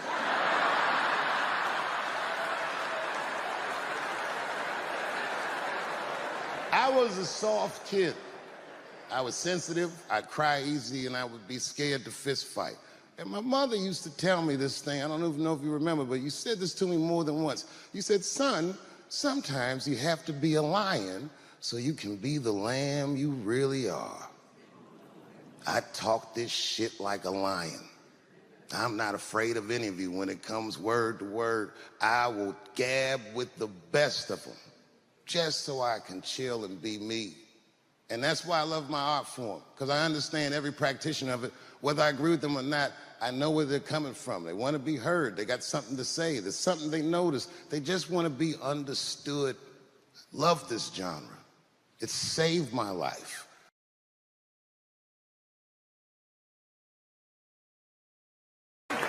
And they all looked at me. They could tell who I was voting for just as easily as I could tell who they were voting for. But do you guys know what we all had in common? Not one of us, not a single one of us, looked like we felt good about what we had to do in that booth. We were just doing our goddamn duty. Yes, I voted for Hillary Clinton. Of course I did. I voted for her because I liked what she said vastly better than I liked what he said. But to be honest with you, at that point, that shit was like watching Darth Vader do the I Have a Dream speech. That bitch is mean as hell. She'd already Karate Kid swept Bernie Sanders' legs from underneath him. Boy, it was hard voting for that shit. But it was the lesser of the evils. I know you were a Clinton supporter, Miss. I am sorry for her. But it didn't feel as good as it should have. She was going to be our first woman president. They were going to make coins out of this bitch.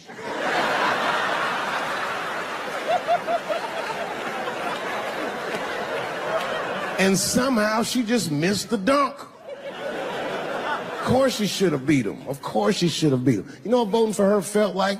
It was bittersweet. It felt like I was lucky enough to eat Halle Berry's pussy. And whilst I was doing so, she fucking farted in my face, man.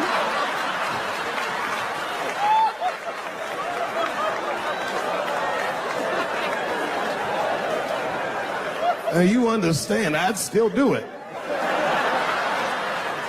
But boy, I wish she didn't fart in this great nation's face. I voted that day, and then that same day I flew to New York City. I had work. That night I was in a comedy club in New York, and I said to an audience almost exactly what I just said to you. And I didn't know that there was a journalist in the room.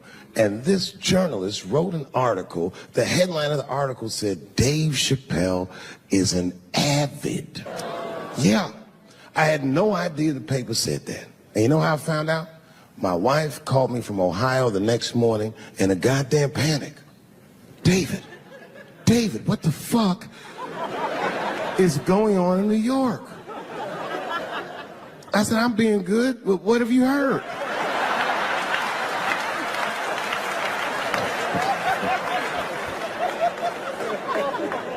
And my wife said, the paper is saying that you're a Donald Trump supporter. I was like, whew.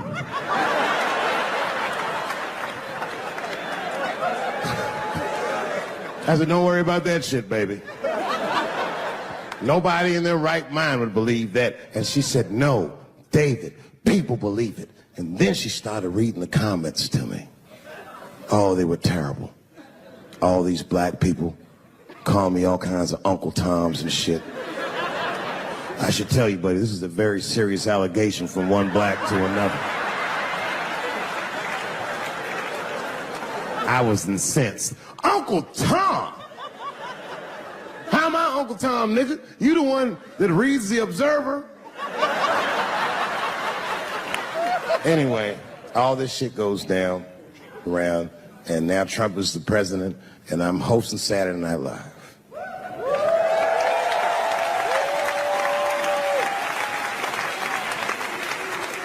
And I didn't really prepare my monologue. I just kind of winged it. And at the end of the monologue, I don't even remember what I said. I said something like, fuck it, we're historically disenfranchised, and we're going to give him, something about we're going to give him a chance if he gives us a chance. I don't know what I said, but whatever I said, I really wish I didn't say that shit. It was not worth the trouble.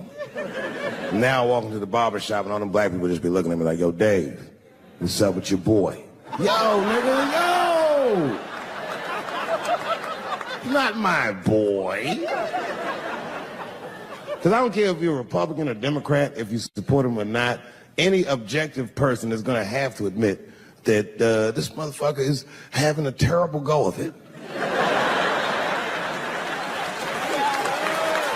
It really is. We've had presidents before that have done bad jobs, but this shit is worse than a bad job. It's scary to watch. Holy shit, it's like seeing a crack pipe in your Uber driver's passengers. The fuck is wrong with this guy? Yo, he is lunching, nigga. I watched Donald Trump in a press conference, and this motherfucker had all the media gathered, and this nigga literally asked the media to their face to stop finding shit out. I was like, yo, yo, this motherfucker is bugging. And then, I'm not even making this up, his lips started sweating.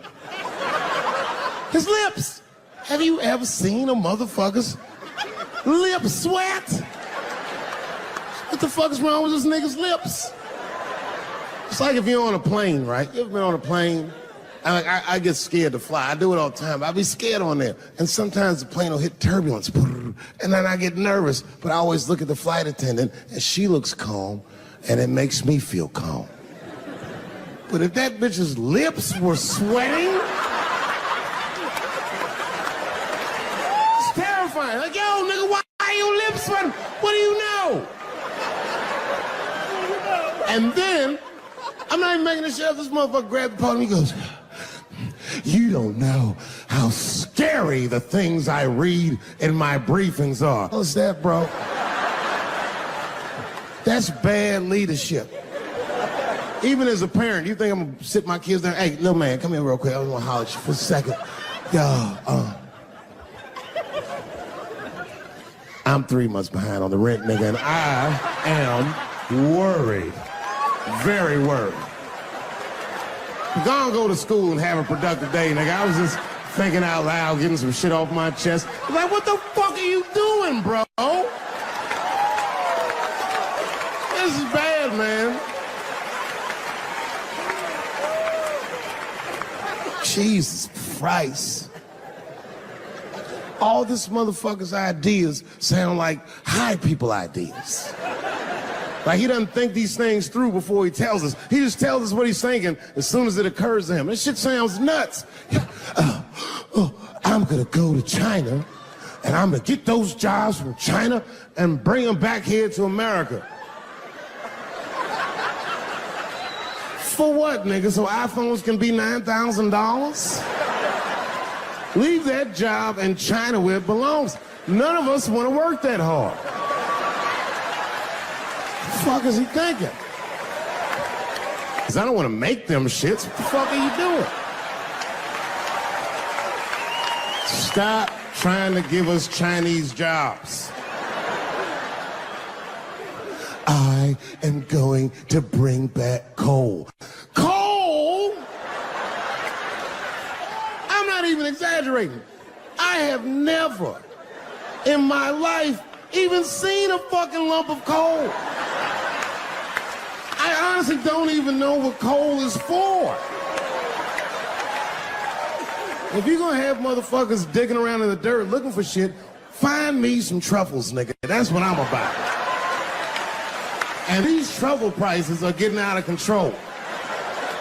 If it gets any worse, I'm gonna be back down to regular butter like everybody else.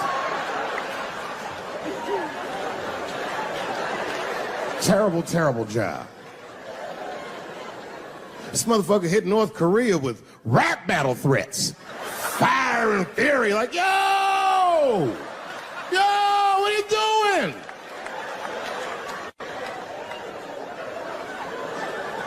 It's fucking Korea, man. Kim Jong-un is a scary motherfucker. He might be as crazy as Trump. Some scary shit. And if you one of them naive motherfuckers that thinks that a war with Korea is going to be easy, then you don't play Call of Duty at 3 a.m. like I do. Because that's when the Koreans play. Fucking 8-year-old Korean kid took out my whole goddamn platoon last night.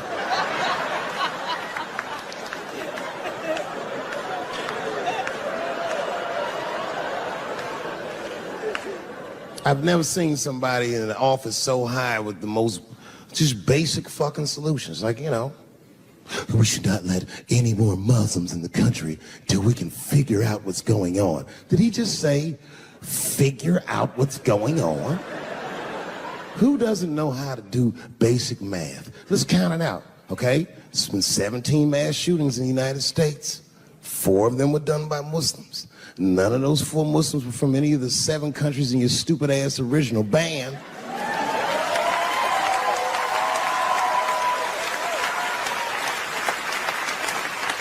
And since he brought it up, the other 13 shootings were done by the Tiki Torch Whites. These are facts. And you don't see me trying to ban white people from the show to keep it's a fucking terrible idea because it's mean and it's racist. And most importantly, it would be catastrophic to my bottom line.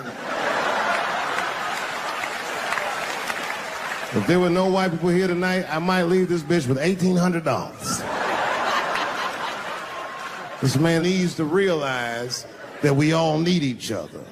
And that's why we will never, ever be able to beat China. Because everybody in America is racist, and everybody in China is Chinese. This motherfucker called it all wrong. And don't believe the media either, because as all this shit is happening, the media is trying to make us believe that the extremities amongst us are the norms.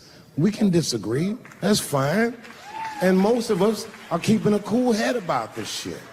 You know what I mean? Americans generally respect one another's beliefs, even if they don't share those beliefs. I know I do.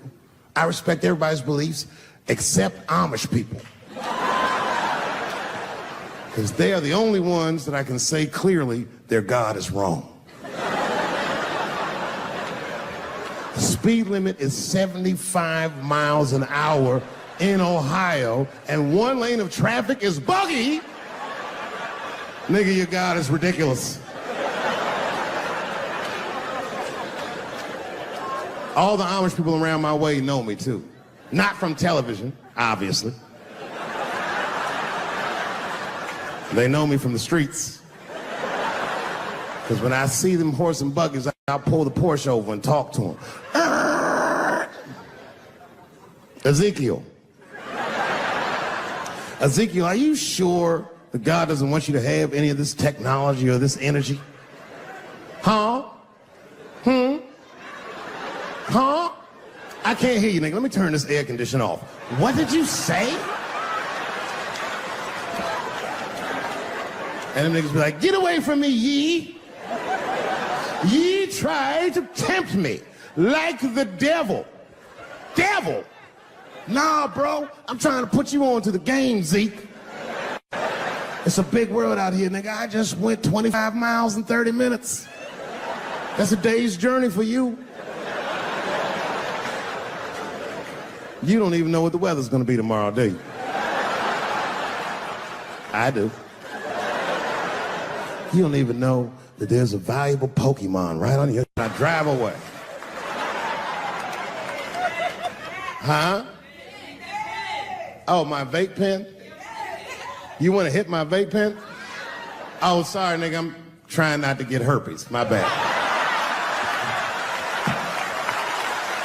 I've been playing cat and mouse with herpes for 30 years now, but every night I go to the club, I'll be like, not tonight, herpes.